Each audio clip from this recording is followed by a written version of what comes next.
Transport Dave, back with episode 4 from season 2.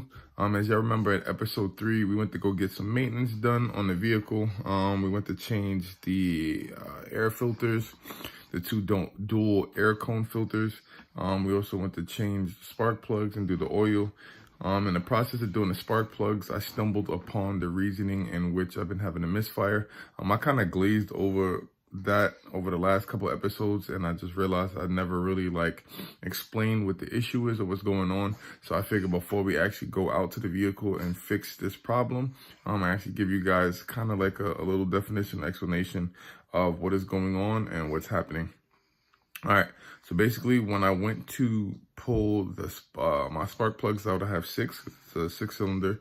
When I went to pull out spark plugs 3 and 4, you have a thing that's called a coil pack, right? So basically you have your ignition wires, right, which are plugged into your coil pack, and it sends a signal of electricity to the coil pack. The coil pack literally sends electricity to the top of the spark plug, and then at the bottom of the spark plug, that little hook and that little pin that you have at the end, it fires off the electricity there to burn fuel, which causes combustion, which actually gives your car the power to accelerate, to run, to idle, and a third. So for a working, healthy engine, you need 3 equal parts. You need air, you need fuel, and you need air, fuel, and spark. I'm like, drew a blank that fast. But you need air, fuel, and spark. If any one of those 3 are out of whack, are not giving the equal amount that it's supposed to give, it's going to throw off the balance, right? And it's going to cause what is called a misfire, right? So in my case, my misfire was combustion.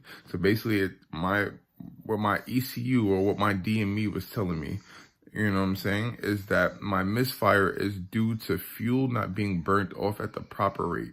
So and basically I was putting more fuel in my engine than I was actually burning off and using. So like my fuel consumption was really bad. My car was sputtering and breaking up really bad. It was kind of like skipping as I would accelerate. It wasn't smooth accelerations because I was just going wide open throttle, and I was just like opening the injectors to max. You know what I'm saying? Opening my injectors above 90% and sending all of this fuel from the rail into the motor, and I wasn't burning it off. And the reason I wasn't burning it off, because your spark plugs, they have to be dry because, like I said, they're emitting electricity on the tip. So if your spark plugs are wet and they're covered in a liquid or a fluid, then it's not going to spark, and then that, in essence, gives me what my misfire was. So that's why I'm misfiring. And cylinder 4 wasn't as bad as 3, but cylinder 3 was really bad. I remember last video when I took my coil packs out, I had oil drenched all over the tips of both coil packs. So the job that we're going to be doing today is replacing my valve cover gasket. I have the top side of the motor still like halfway taken off from when I did the plugs. So I had the plugs out, I had my coil packs out. So now I just have to take, I got to take my fuel rail off, my PCV valve, disconnect my O2 sensors.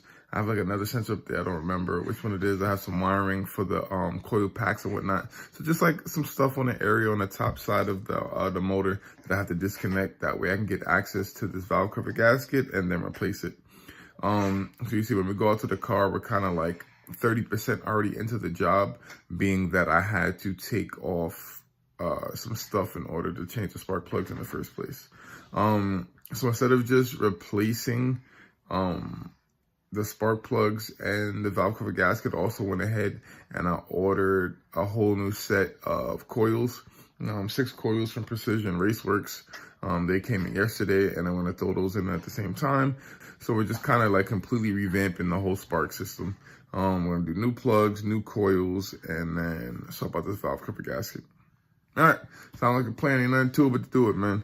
Let's go outside and let's go get popping on this work. That way we can get this car back on the road and enjoy this freshly tuned monster. All right, see y'all outside. All right, y'all. The tools just came in so I could finish this job. I ordered a torque wrench and a couple other miscellaneous tools. I ordered an E10 Torx tip socket so I could take off the socket, and a deep 10 millimeter socket so I can take off this valve cover. You see, I got all the wiring and everything all pulled out the way. I got everything out the way, fuel rail off, PCV valve off. My vacuum lines are off, my O2 sensors are off, everything is off. This valve cover is ready to come out, and then we'll swap in this new gasket. Pretty sure this gasket is all burnt up. We'll see what it looks like when I take this one out though. Yeah, I'll be right back when I have to get this valve cover off. Alright, so I got the valve cover off. Looks pretty good. So I don't think the valve cover gasket was actually busted. The gasket on this side looks good.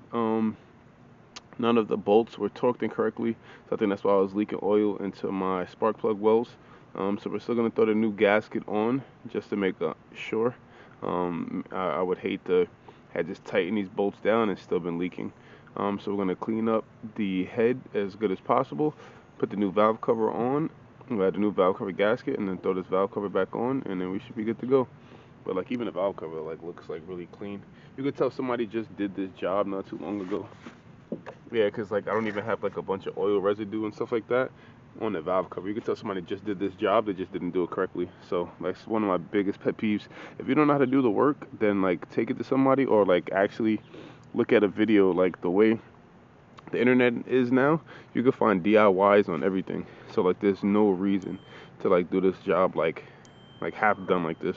So now I gotta come behind them and go redo it again. But whatever, man. We'll get this all finished and done up, and then hopefully we'll stop leaking oil into the spark plugs. All right. So we buttoning everything back up. I got the spark plugs and the coil pack back in. I just gotta button this back down, a stock strut bar, and then add some oil, and then we'll start it, make sure everything is good. All right, catch you when we start it. All right, the job was a success. Very proud. It did take about 4 hours in total. So as you've seen from the video, we took the valve cover off, replaced the gasket. The gasket was still in good shape. I assume, I don't know, because like I haven't spoke to the previous owner about this, but I assume that he intended to do a valve cover gasket job before I got the vehicle, and just didn't torque the bolts down. And just over time, from me tuning the car, driving the car, the vibration of the motor, and just the oil getting into the spark plug wells was adding to more of the vibration of the motor, and those screws just backed themselves out because that valve cover gasket looked brand new. And even when I took the valve cover off, there wasn't that much like oil sediments and whatnot, and fluid and liquid in the valve cover itself. So that job looked like it was just previously done, but it's a prime example of not doing the job correctly. I'm not a fan of rework. I like to sit down, take my time, do a job one time, and get it done correctly so you don't have to go back. Because having to put everything back on, take everything back off just to complete a job that you already completed is really a pain. So unfortunately, the previous owner to me did some more bad work on the car that I had to end up paying for and getting it done. Fortunately, I'm mechanically inclined and I'm able to do that myself, because that would have been really annoying to have to pay somebody labor to go do that job that was already done. But nevertheless, we got it all done. The car is fine now. It's not misfiring. The car is doing smooth, solid pulls through all gears. My fuel consumption has gotten better as well. So I'm excited, man. I'm excited. Another thing to check off the list that we got done for the vehicle. Summer is rapidly approaching. We got about like another month before summer hits. So I'm very excited that we're getting all of this stuff cleaned up and taken care of. Next episode, I want to do something else cosmetically that I've been wanting to do for a couple of weeks that I just couldn't get done, or I could have got done, but I was just so worried about getting the car back up and running and everything. So we was kind of focusing on that. So we're going to do this cosmetic work.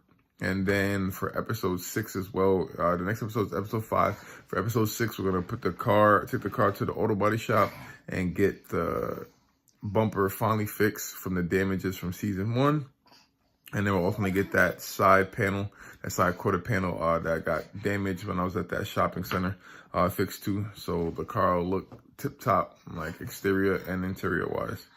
All right, y'all. Appreciate everybody that rocked me this episode. You know the vibes. Like, comment, and subscribe. Tell a friend and tell a friend, man. And I look forward to seeing all you guys next episode. Stay blessed.